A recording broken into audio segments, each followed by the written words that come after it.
Having self-confidence is just like riding a bike, because if you once knew how to do it, you will know how to do it now, and I'll explain it. So think about yourself. If you need to close your eyes, think about your 4, 5, 6-year-old self. Think about that child.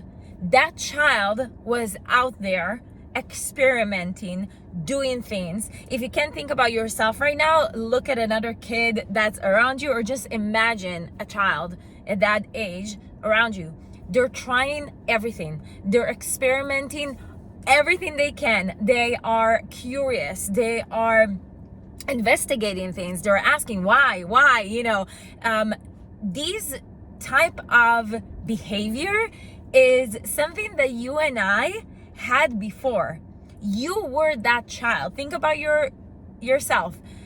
You were that child. You were the child that's experimenting. You were the child that was curious. You were the child that was not afraid to ask questions, that was not afraid from the answers. You were the child that was not afraid to put yourself out there and do things in the world. And we're all like that. We all were like that. And that's why whenever I hear people talk about self-confidence, oh, I don't have self-confidence. No, it's a mistake.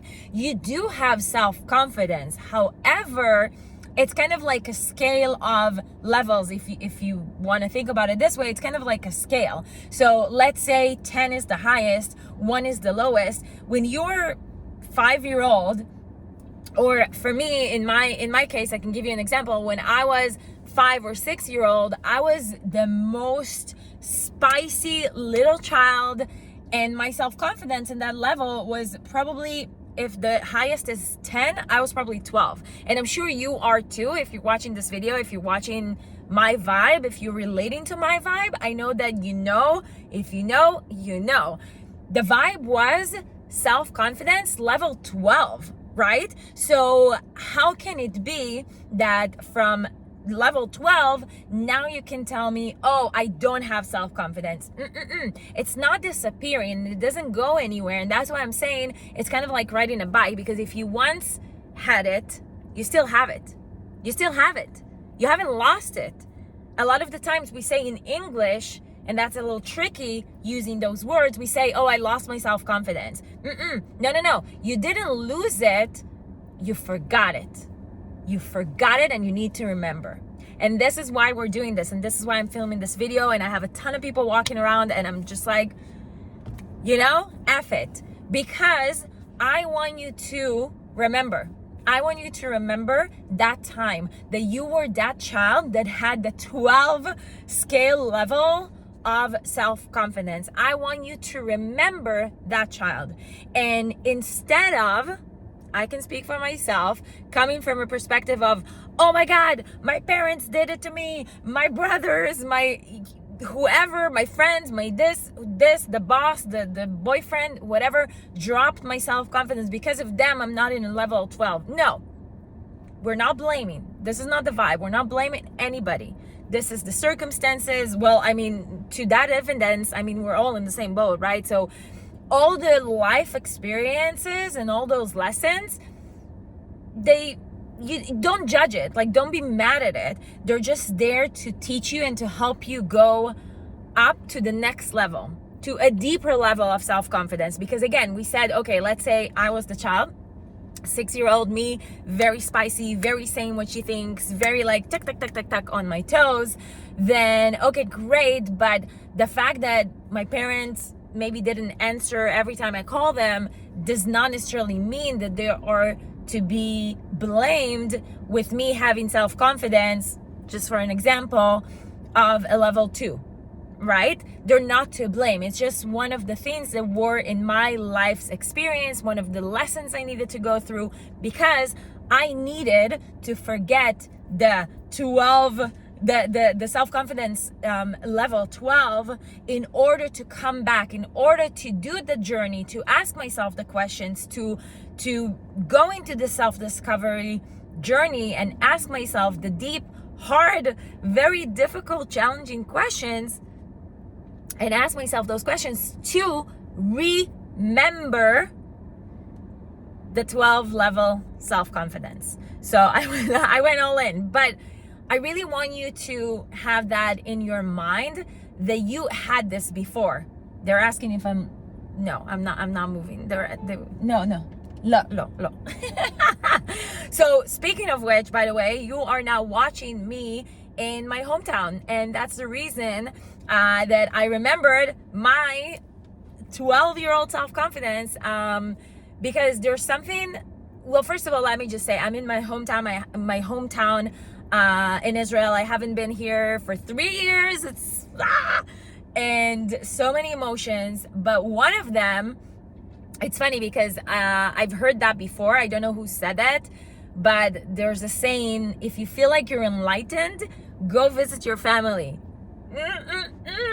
Okay, so so to that, obviously there are a lot of emotions, but there are also those small little bits of who you once were, of that child that you once were, the self-confidence level 12 of you.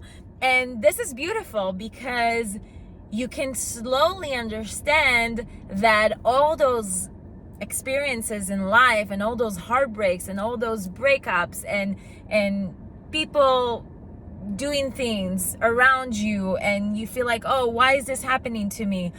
It's actually not happening to you. It's happening for you, because it's here to remind you of who you truly are. And the reason that as a child, again, 3-year-old, 4-year-old, 5-year-old, whatever, we had so much self-confidence is because we were so connected to the divine. We were so connected to our true essence that there was no judgment. There was no judgment of, oh, why am I doing this? Oh, maybe somebody will think that I am stupid, or maybe somebody will not like me, or maybe somebody will not accept me. All that nonsense outside of us didn't exist in the same level, or at all in the same level that we experience it now as adults. Because now as adults, we have social media, we have other people around us, we have neighbors, we have all the things around us that are telling us, oh, we are comparing each other. Oh, this person is doing better than this person. Why am I 38 and didn't get married? I got married when I was 38. So all these things, right? But when we were children, it was much, much simpler for us to connect to the divine, to connect to our true essence. So here I am in my hometown recording this video for you, because I know that if you're here and you're watching this, you feel it. You know that you have that level of self-confidence. So before I go, I want to give you one question. I'm gonna leave that in the description below. And the self-reflecting question that I want you to use for this thing is, I had a question and now I flipped it. Sorry. Okay. So here's the question. It happens because I kind of get those clicks.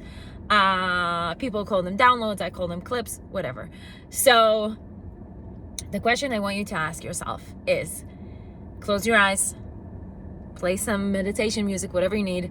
Remember that child, that time that you had unwavering, unshakable, amazing, incredible self-confidence. Remember a moment that you acted from that standpoint, from that self-confidence, and think about and even journal on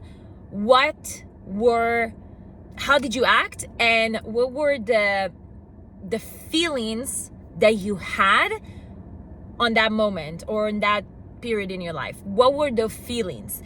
And the reason you want to ask yourself, let me repeat this. The question is, remember, close your eyes and go deep and remember a time that you acted. It doesn't have to be childhood, but when you acted from unwavering self-confidence, the most highest self-confidence you ever remember yourself, and ask yourself, what are the emotions and feelings that you had during that time?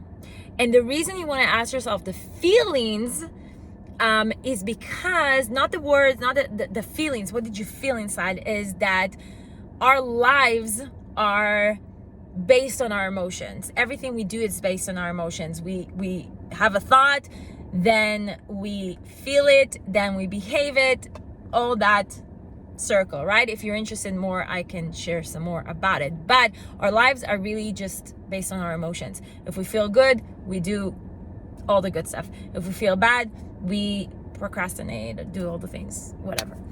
Anyways, ask yourself this question. This is the best question you can ask yourself to dive deep into that unwavering level 12 self-confidence.